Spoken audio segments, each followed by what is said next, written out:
प्रभु यीशु मसीह के बरकत वाले मीठे और जलाली नाम में आप सभी को सलाम। आज की जो वीडियो है उसमें मैं प्रभु के कलाम में से आपके साथ बांटूंगी कि किस प्रकार से आराधना करने के द्वारा हम अपने जीवन में जो हमारे जीवन में बंधन होते हैं उनसे छुटकारा हमें मिलता है। आराधना हमारे जीवन में छुटकारा लेकर आती है और हम बंधनों से आज़ाद हो पाते हैं। बंधनों से हमें रिहाई मिलती है। बंधन बहुत तरीके के हो सकते हैं, चाहे वो बीमारी का बंधन है, चाहे गरीबी का, चाहे बेरोज़गारी का, और भी बहुत से बंधन होते हैं जिनके द्वारा हम आगे नहीं बढ़ पाते हैं और वो हमारे जीवन में स्पिरिचुअली भी हमें रुकावट हमारे जीवन में लेकर आते हैं, जिसके द्वारा हम आगे बढ़ नहीं पाते। तो इसलिए बहुत ज़्यादा ज़रूरी है कि हम ये जानें कि आराधना करने के द्वारा हम किस प्रकार से अपने जीवन में बंधनों से आज़ादी पाते हैं, रिहाई पाते हैं और आप प्रभु के नाम को महिमा देने पाते हैं।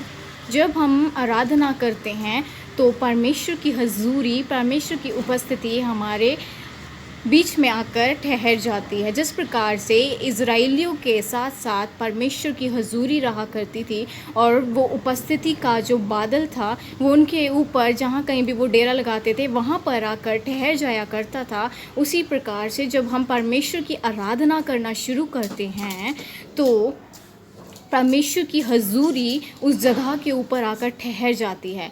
आपने देखा होगा कि जब भी हम चर्च में जाते हैं या किसी भी प्रेयर मीटिंग में हम जाते हैं तो सबसे पहले परमेश्वर की स्तुति आराधना की जाती है, परमेश्वर की परस्तिश की जाती है, जिसके द्वारा जो परमेश्वर का सिंहासन है वो हमारे बीच में आकर लग जाता है। परमेश्वर की हजूरी और उपस्थिति को हम महसूस कर पाते हैं और परमेश्वर हमारे उन तमाम बंधनों से हमें आज़ाद करता है, रिहाई देता है। बाइबल में जब हम देखते हैं कि किस प्रकार से पौलुस और सिलास जो कि बंदी गृह में थे, उन्होंने आधी रात को स्तुति आराधना करना, परमेश्वर की प्रार्थना करनी शुरू करी और वो प्रभु के भजन गाने लगे और उनको महिमा देने लगे।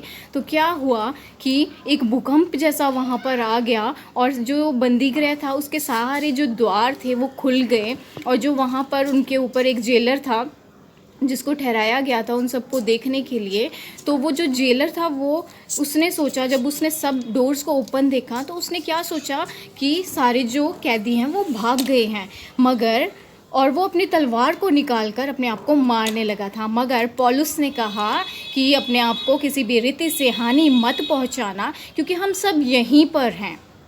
और उसके बाद उस जो वहाँ पर दरोगा था, जो जेलर था, उसने पौलुस से कहा कि मैं किस प्रकार से उद्धार पा सकता हूँ। तो पौलुस ने उसको कहा कि प्रभु यीशु मसीह के ऊपर विश्वास कर तो तू और तेरा घराना बचाया जाएगा।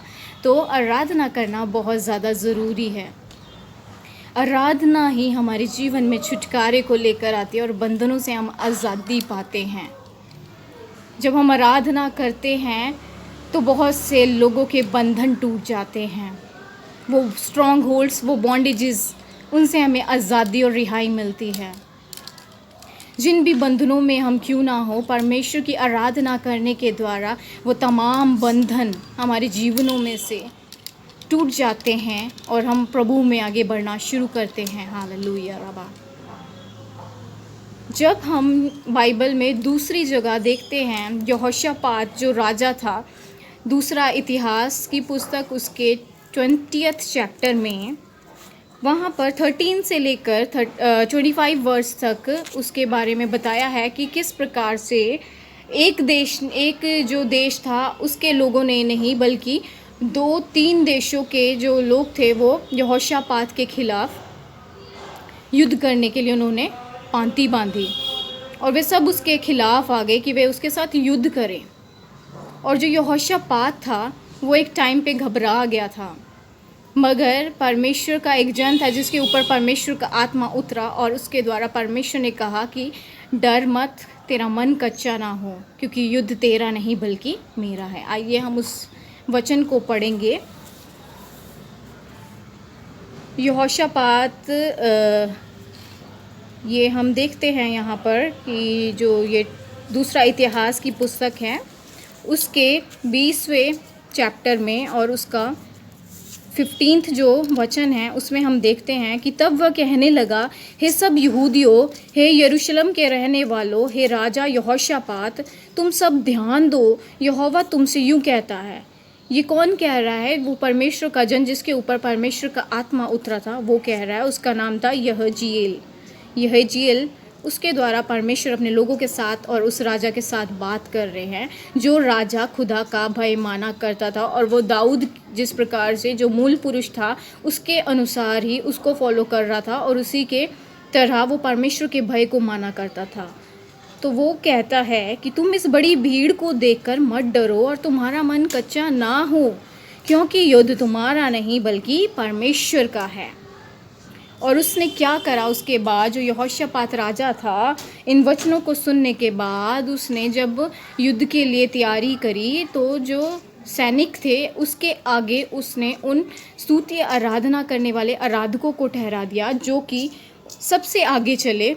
सबसे पहले आप देखते हैं कि जब युद्ध होता है तो सबसे पहले सेना ही होती है, मगर यहोशापात राजा ने किन लोगों को ठहराया? जो स्तुति आराधना करने वाले थे, क्योंकि उसको पता था कि आराधना करना के द्वारा हम विजयी होंगे, हम जयवंत होंगे।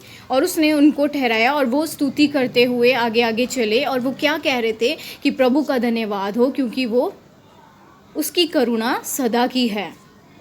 और उसके बाद 22वें वचन में जब हम देखते हैं कि क्या हुआ, जिस समय वे गाकर स्तुति करने लगे उस समय यहोवा ने अम्मोनियों, मोआबियों और सेईर के जो पहाड़ी देश के लोग थे जो यहूदा के विरुद्ध आ रहे थे, यहूदा देश के विरुद्ध आ रहे थे, वहाँ पर यहोवा ने घातकों को बिठा दिया और वे सब मारे गए।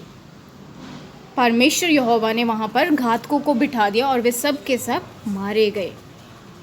तो इस प्रकार से आराधना के द्वारा हम विजयी होते हैं, हम जयवंत होते हैं उन बातों में जिनसे हम एक समय होता है जब घबरा जाते हैं। आराधना करना बहुत ज़्यादा ज़रूरी है और दिल की गहराइयों से अपने परमेश्वर को जब हम पुकारते हैं, उसके नाम को हम महिमा देते हैं, तो हम बहुत से बंधनों से आज़ादी पाते हैं, रिहाई पाते हैं।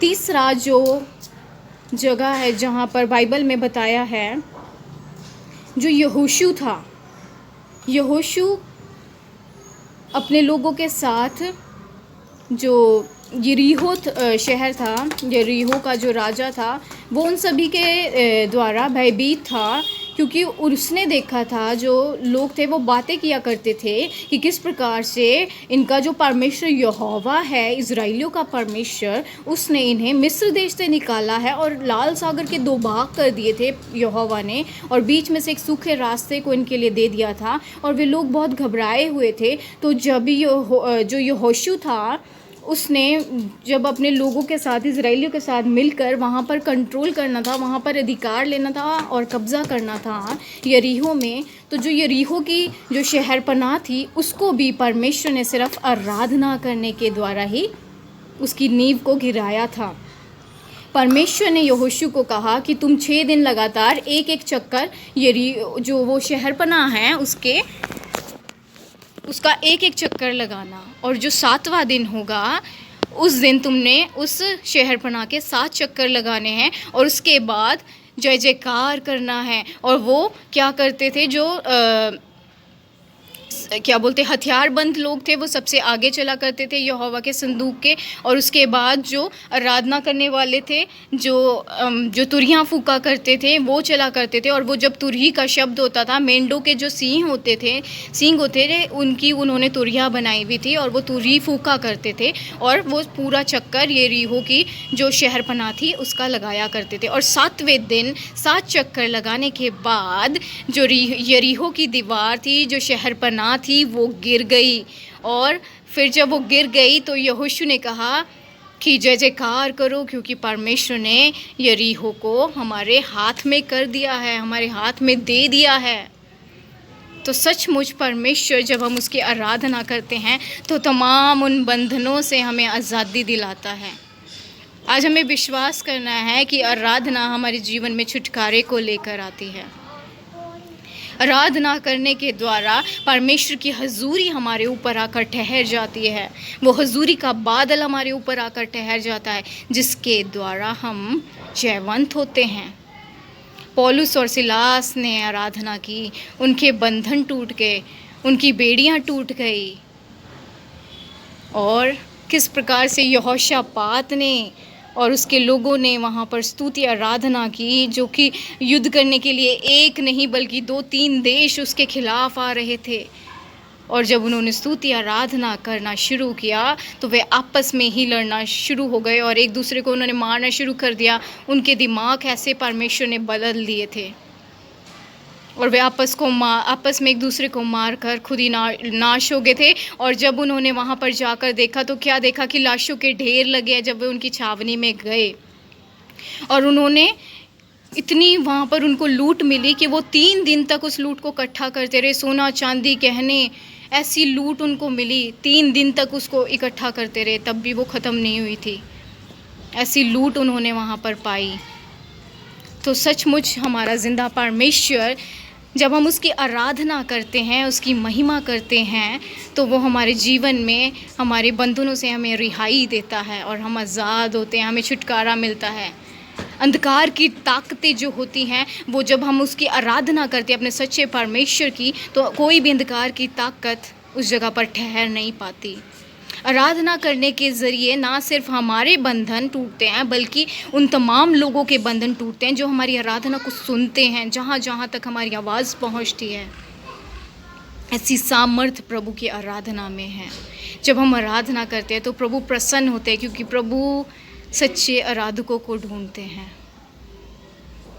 मैं धन्यवाद करती हूँ प्रभु का कि आज जो वचन मैंने आप सभी के साथ बांटा वो आपको सभी को आशीषित करे और आप लोग भी सच्ची दिल की गहराइयों के साथ परमेश्वर की आराधना करें और उसके नाम को महिमा दें। एक गीत मैं जो आप सभी के साथ आज शेयर करूँगी और गाऊँगी वो ये है, स्तुति आराधना ऊपर जाती है, आशीष लेकर नीचे आती है। स्तुति आराधना ऊपर जाती है, आशीष लेकर नीचे आती है। प्रभु हमारा कितना महान, देखो हमसे करता है प्यार। हालेलू हालेलूया हालेलू हालेलूया। प्रभु की स्तुति हो। आराधना में छुटकारा है, आराधना में चंगाई है। तो आज आप दिल की गहराइयों से परमेश्वर की आराधना करें और अपने जीवन में उसकी आशीष को, बरकतों को, उसकी ब्लेसिंग्स को आप देखने पाएंगे।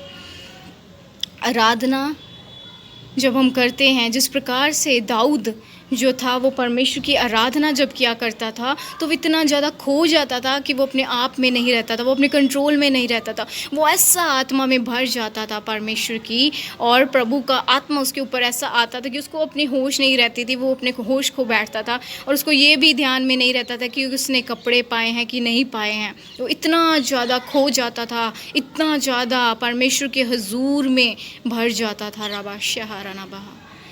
प्रभु आज आपसे यही कह रहे हैं कि आप हम परमेश्वर की आराधना करें, उसके द्वारा आप बंधनों से रिहाई पाएंगे। आज कोई भी बंधन क्यों ना हो, परमेश्वर की जब हम आराधना करेंगे तो हम फतेहमंद होंगे, हम जयवंत होंगे। इसलिए आराधना कीजिए। सबसे पहले आराधना में हमें बढ़ना है, उसके बाद हम वचन को भी जान पाएंगे, उसके गहरे भेदों को जान पाएंगे। सच्चे आराधक बनिए। प्रभु का धन्यवाद हो कि प्रभु ने आज इस पाक कलाम को आपके साथ शेयर करा, और इस वचन के द्वारा प्रभु आप सभी के जीवनों को आशीषित करे, आपको बरकत दे, और आप सभी भी हर एक बंधन से रिहाई पाएँ यीशु के नाम में, और उसकी महिमा करते हुए उसके साथ संगति करें और उसके नाम में आगे बढ़ते चले जाएं। धन्यवाद करते हुए मैं इस प्रार्थना को यीशु के सामर्थ्य नाम में मांगती हूँ। आमीन।